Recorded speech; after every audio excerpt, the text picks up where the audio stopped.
Where the Supreme Court will hear the plea with respect to the Prevention of the Corruption Act. Ashmit Kumar joins us on the phone line for more on that. Ashmit, if you could just throw some light on the background and what has transpired in the update.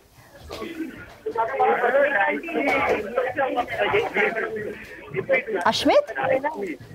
So what we're picking up is that an application has been filed, a PIL has been filed before the Apex Court. The PIL essentially challenges Section 17A.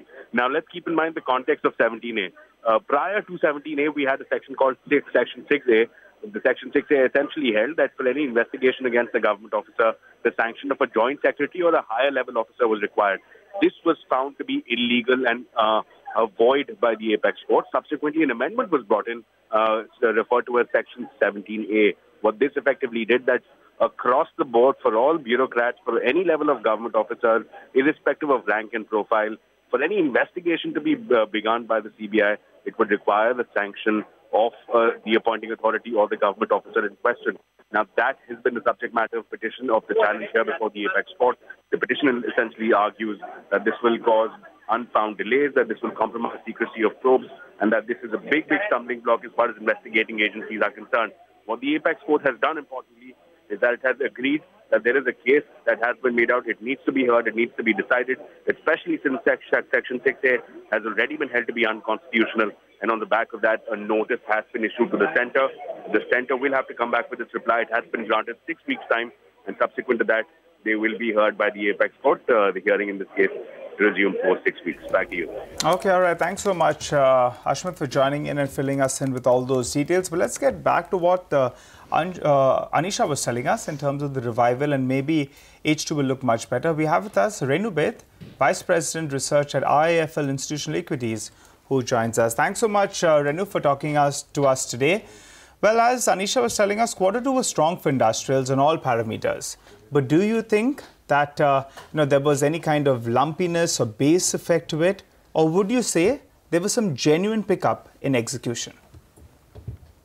I would say base effect is there, no doubt on that side. But the more important element which one should read into it is the overall pickup in execution. Most of the companies in the sector, if you see for the last 12 to 18 months, have actually seen growth in their inflows and backlog.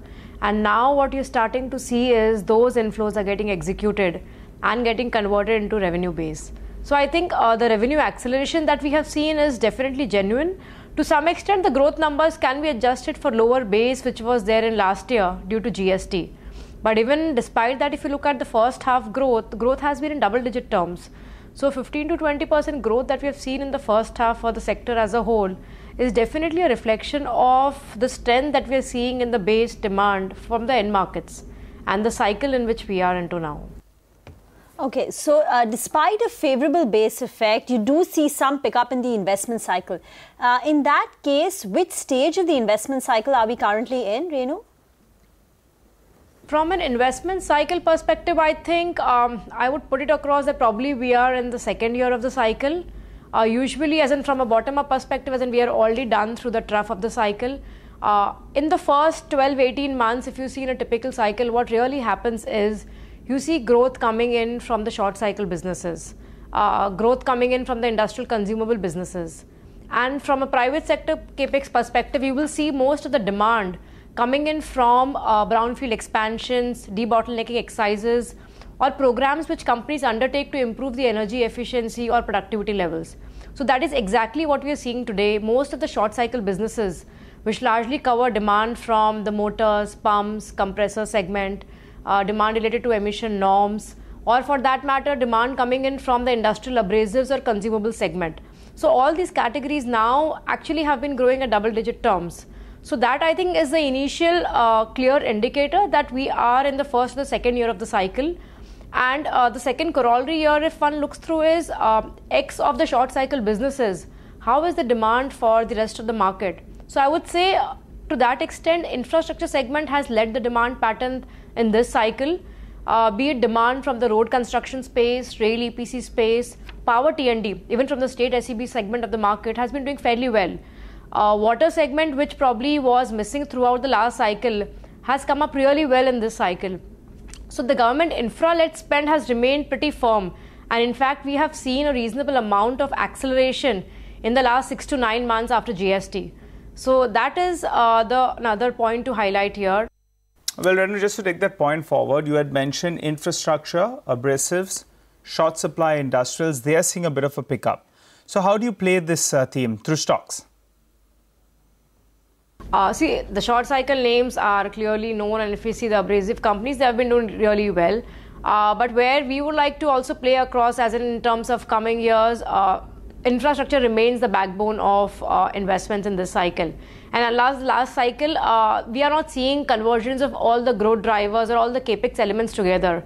There is a reasonable amount of lead lag impact here. So our preferred pick continues to remain Larsen & Toubro here, where it gives you a proxy play on across all verticals of infra segments, across key industrial segments, be it steel, cement, oil and gas, and the diversification across domestic and the international space gives investor that share of the pie also, de-risking business from any domestic hiccups in the short term. So large caps, clearly we like the company Larsen & Toubro. On the mid caps, a pure industrial, probably Thermax can be looked as one of the picks, where it's a good quality company, working capital is lean, net cash, and they clearly tend to be beneficiary when we see the core capex picking up. There probably is a relatively late cycle, but then still probably a year down the line we see clearly pickup happening there. And EPC names, one can look at names like KEC in that space. Fair enough, but some of these stocks, Renu, have already rallied in the last month or so, especially since the numbers. So how do you see the sector valuation, and do you see an upside in names like an ABB, Siemens or Cummins? Yes, see, if you look from the last 1 month perspective, valuations have relatively recovered, but then this is against the backdrop that throughout this calendar year we have seen valuations correction also coming through. So if one compares from a cycle perspective, the broad valuation multiples for most of the companies are still around their 10-year averages. They probably had become a bit more heavier in terms of valuations at the beginning of the calendar year. But I guess post-elections and after May, June, we have seen most of the valuations correcting for these names. And some of these names will remain expensive because the kind of play that they offer. For example, if you look at names like ABB, Siemens, they give you diversified play across segments in the investment cycle, be it infrastructure segment or the industrial capex. And because of the portfolio that they have, they give you this unique ability to play across the emerging segments, which today don't exist but will evolve over the next 4 to 5 years as well. So we had seen rail electrification products, renewables coming across in this cycle. The next verticals would be digitalization as well as e-mobility segment, where we see growth picking up 3 to 4 years down the line as the segments mature. All right, Renu, final question then. Execution is strong, orders are flowing in. In that case, what are you most worried about? What can topple the boat as per you? The key risk to growth in my view, first would be working capital and the credit availability in the system. So which has created a bit of hiccup in the near term, but I guess companies with strong balance sheets are able to manage the working capital environment well.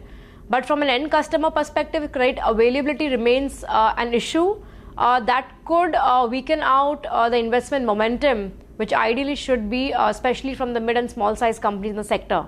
The larger names will still have strong balance sheets to support growth.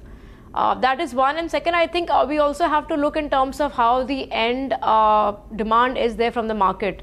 So today, the biggest hiccup around is election uncertainty. But in my view, election is more of a quarter or two phenomena. The broad underlying growth that we are seeing in the economy should broadly sustain. So it would be the favorable government policies which will help to facilitate this kind of growth to further accelerate and pick up. So I guess after a 5 to 6 year of down cycle that we have seen, I think it seems that there is reasonable strength in the cycle, but it needs to be supported by right policy framework and credit availability across government infrastructure as well as private sector projects funding that we are seeing through.